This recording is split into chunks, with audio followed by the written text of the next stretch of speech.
রমজানুল কারীম আসলে আপনার জীবনে তো বহুবার আসছে, কোন কোন কারণে আপনি আমল ইবাদত এর ভিতরে নিমগ্ন হতে পারেন না, এবং কোন কোন কারণে আপনি অপরাধগুলা অন্যায়গুলো রমজান মাসে ছাড়তে পারেন না, সেই কারণগুলোকে চিহ্নিত করে রমজানের আগে থেকে সেগুলোকে মোকাবেলা করা, ওইগুলোকে এড়ায়া চলার সকল ব্যবস্থা গ্রহণ করলে সেটা হবে এক ধরনের রমজানকে যথাযোগ্যভাবে শয়তানকে হারানোর যে পরিকল্পনা আপনার যুদ্ধের শয়তানের সঙ্গে, তার একটা পরিকল্পনা, একটা প্রস্তুতি।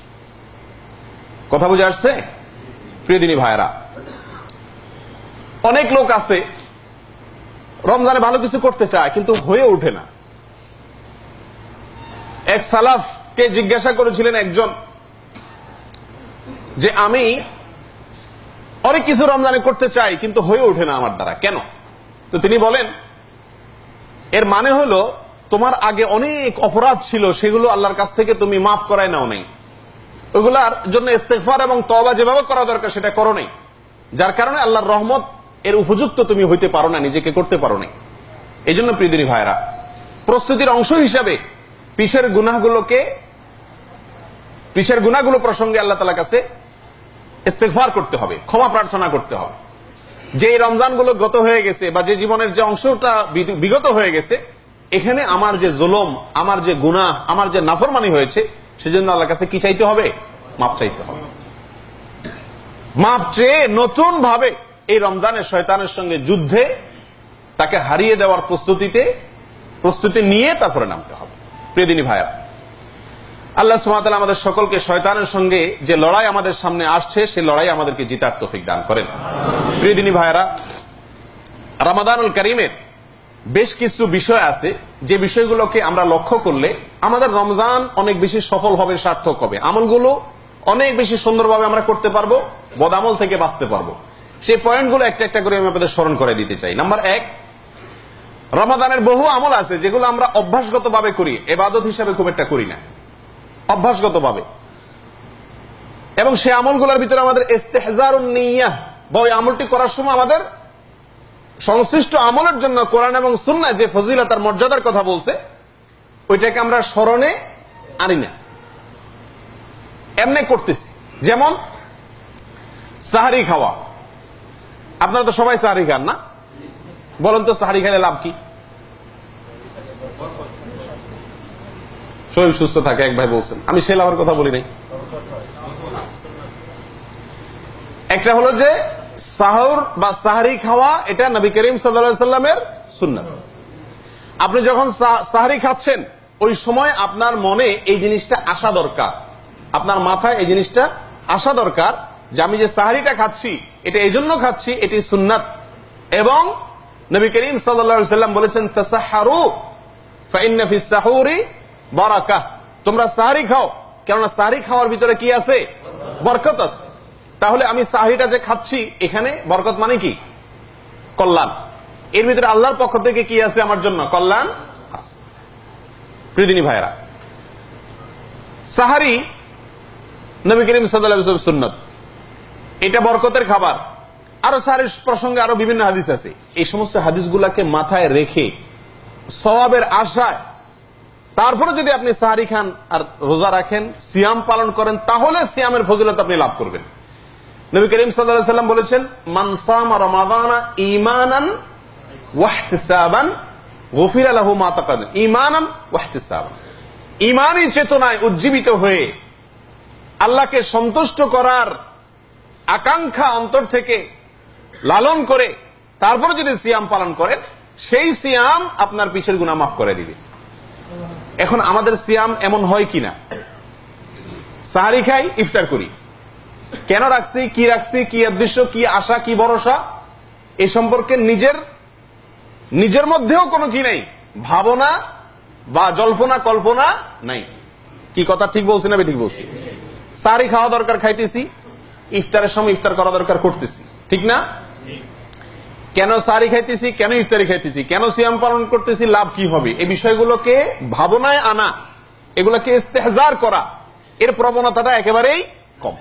প্রিয় দিনী ভাইরা, এরকম যদি হয় তাহলে আপনি সিয়ামের যে আসল ফায়দা সেটা অর্জন করতে পারবেন না। সেজন্য আপনাকে নিয়তের ইস্তেহজার করতে হবে। অর্থাৎ আমি সিয়াম পালন করছি কেন?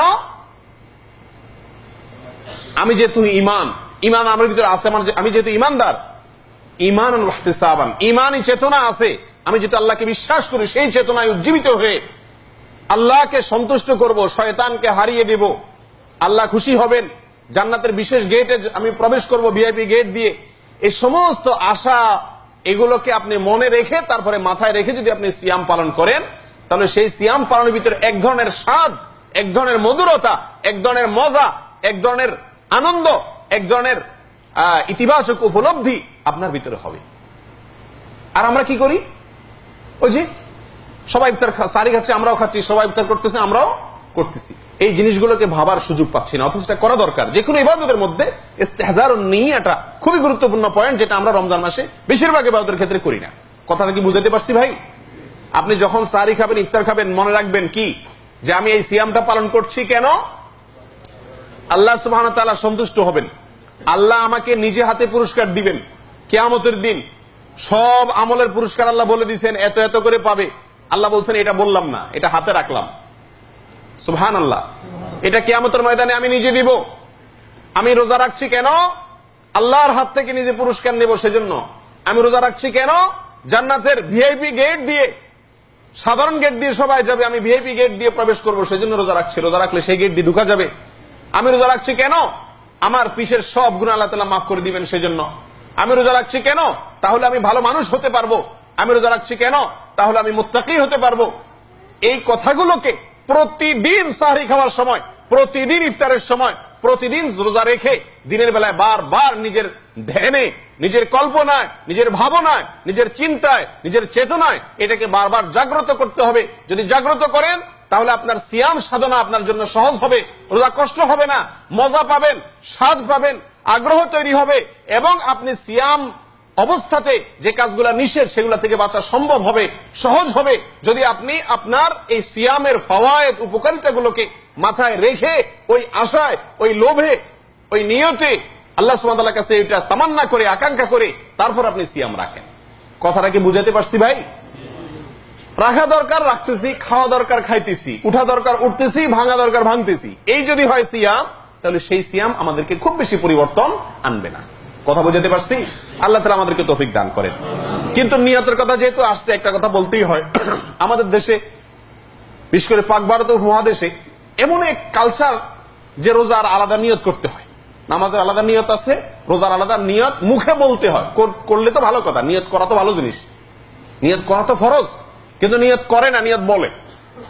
নিয়ত কি করে? বলে। নিয়ত করা ফরজ না বলা ফরজ? মুখে কি নিয়ত করে না অন্তরে নিয়ত করে? নিয়ত তো অন্তরে করে, আর মুখে তো নিয়ত কি বলা ফরজ না করা ফরজ? আজ পর্যন্ত দাঁতি বেদাতি কোন আলেমের কাছে শুনছেন যে নিয়ত বলা ফরজ? সারা দুনিয়ার সব আলেমরাই বলে নিয়ত করা ফরজ, অথচ বাস্তবে দেখা যায় সে নিয়ত করা না, আছে কোন কামের তালে? নিয়ত বলার তালে আছে। আর তাও আবার রোজার নিয়তটা এমন হাস্যকর।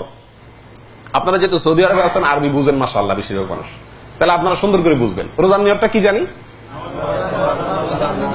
নাওয়াইতু আন আসুমা গাদান। বাস, আর লাগবে না, আমার একটু হইলে হবে। নাওয়াইতু আন আসুমা গাদান। নিয়তটা কখন করা হয়? যখন সাহরি খাওয়া হয় তখন না করা হয়? আচ্ছা, তাহলে এটার অর্থটা কি? এবার আসি আমরা। নাওয়াইতু মানে আমি নিয়ত করতেছি বা করলাম, করতেছি না, নাওয়াইতু মানে আসলে নিয়ত করলাম, ঠিক আছে, এটা অসুবিধা নাই। আমি নিয়ত করলাম, কিসের নিয়ত করলাম? আন আসুমা, যে আমি রোজা রাখবো। আমি কি করব? কবে? গাদান, আগামীকাল। আমি নিয়ত করলাম যে আমি রোজা রাখবো কবে? আগামীকাল। হে, নিয়তটা করতেছে কখন? সেহরি খাওয়ার সময়। আজকে ভোর রাত্রে সকালে নিয়ত করছে, আজকে সকালে নিয়ত করছে যে সে সিয়াম রাখবে, রোজা রাখবে কবে? আগামীকালকে। গাদান মানে কি? গাদান মানে আগামীকালটা আপনারা জানেন? না জানলে যে কেউ জান নিতে পারেন। গাদান শব্দের অর্থ কি? আগামীকাল। হায় হায়, তো যদি নিয়ত ছাড়া, এই মুখের নাওয়াইতু আন ছাড়া রোজা হয় না, যারা এটা মনে করে তাদের সারা জিন্দেগির রোজা তো হয়ই নেই। কারণ সে আজকে রোজার নিয়তই করে না, নিয়ত করছে কবে? আগামীকালকে। কথা কি বুঝতে পারছেন? কত হাস্যকর বিষয়টা চিন্তা করে। অর্থাৎ এই আরবি যারা বানাইছে, এই আল্লাহর বান্দারা ভালো করে আরবির অর্থ বুঝে সুঝে নেই, মনে করছে সূর্য উঠলে বোধহয় কি হয়, নতুন দিন হয়, এই জন্য ওই পরের সকালটাকে ধরছে আগামীকাল। অথচ ইসলামের দৃষ্টিতে দিন শুরু হয় কখন? সূর্য ডুবে গেলে মাগরিবের থেকেই দিন শুরু। তো আপনি ভোর রাত্রে নিয়ত করতেছেন আগামীকাল রোজার নিয়ত করলাম, অথচ রাখতেছেন আজকে। তাহলে শেষ দিন, রমজানের শেষ দিন যখন এই দোয়া এই নিয়ত করবেন, নাওয়াইতু আন আসুমা গাদান, তখন তার অর্থ হবে কি, আমি ঈদের দিনে রোজার নিয়ত করলাম। কি বলেন, সওয়াব হবে না গুনাহ হবে? ঈদের দিন রোজা রাখলে সওয়াব হবে না গুনাহ হবে? তাহলে মুখে এই যে নিয়ত, এটা আসলে কোরআন এবং সুন্নাহয় বর্ণিত নয়। এটি কেউ বা কারা কোনো কালে মোল্লা মুন্সি মৌলভী সাহেবরা বানাইছেন, আর ছিল না আলেম ওলামারা, হেরাই যা মনে চাইছে বানাই দিছে, পাবলিক খাইছে। কিন্তু এখন আমরা গবেষণা করে দেখি এগুলো সব কি ভুল, আমরা সেগুলোকে পরিত্যাগ করব। ঠিক আছে ভাই? নিয়ত বলতে কোনটা বুঝাইছি সেটা এতক্ষণ আমি আলোচনা করছি। আল্লাহ সুবহানাহু ওয়া তাআলা আমাদের উপরে সিয়াম ফরজ করেছেন। পূর্বের যুগের সকল নবী রাসূলগণ সিয়াম রেখেছেন। আমরা সিয়াম রাখলে বিএপি গেট দিয়ে ঢুকবো, আমরা সিয়াম রাখলে ভালো মানুষ হতে পারবো, মুত্তাকি হতে পারবো, আল্লাহ পছন্দ করবেন, মুখের দুর্গন্ধ আল্লাহর কাছে মিশক আম্বরের চাইতে প্রিয় হবে। এই সিয়াম যদি আমি রাখি, তাহলে আমার জন্য আল্লাহ সুবহানাহু ওয়া তাআলা মাগফিরাত দিবেন, আমার জন্য নাজাতের ফয়সালা করবেন, আমাকে জান্নাতে প্রবেশ করাবেন, কিয়ামতের ময়দানে নিজের হাতে পুরস্কার দিবেন, ইত্যাদি ইত্যাদি সিয়ামের যত ফজিলত আছে সেইগুলোকে মাথায় রেখে ওই আশায় সাহারি খেয়ে সন্ধ্যা পর্যন্ত না খাওয়ার নিয়ত করলাম। এই হলো রোজার নিয়ত। কথা বুঝে আসছে? মুখে নাওয়াইতু আন বলা তো সোজা, আজকে রোজা রাখতেছেন বলতেছেন গাদান, উল্টা নিয়ত করতেছেন, এটা সোজা। কিন্তু অন্তরে ইস্তেজার যে নিয়তটার কথা এখন বললাম, প্রতিদিন আপনি সাহরির সময়, ইফতারের সময় এই কথাগুলোকে ভাববেন, সেটা কি সহজ? মোটেও সহজ নয়। আর ওইভাবে যদি আপনি নিয়ত করেন, তাহলে সিয়ামের ভিতরে এক ধরনের স্বাদ পাবেন। আল্লাহ তাআলা আমাদের তৌফিক দান।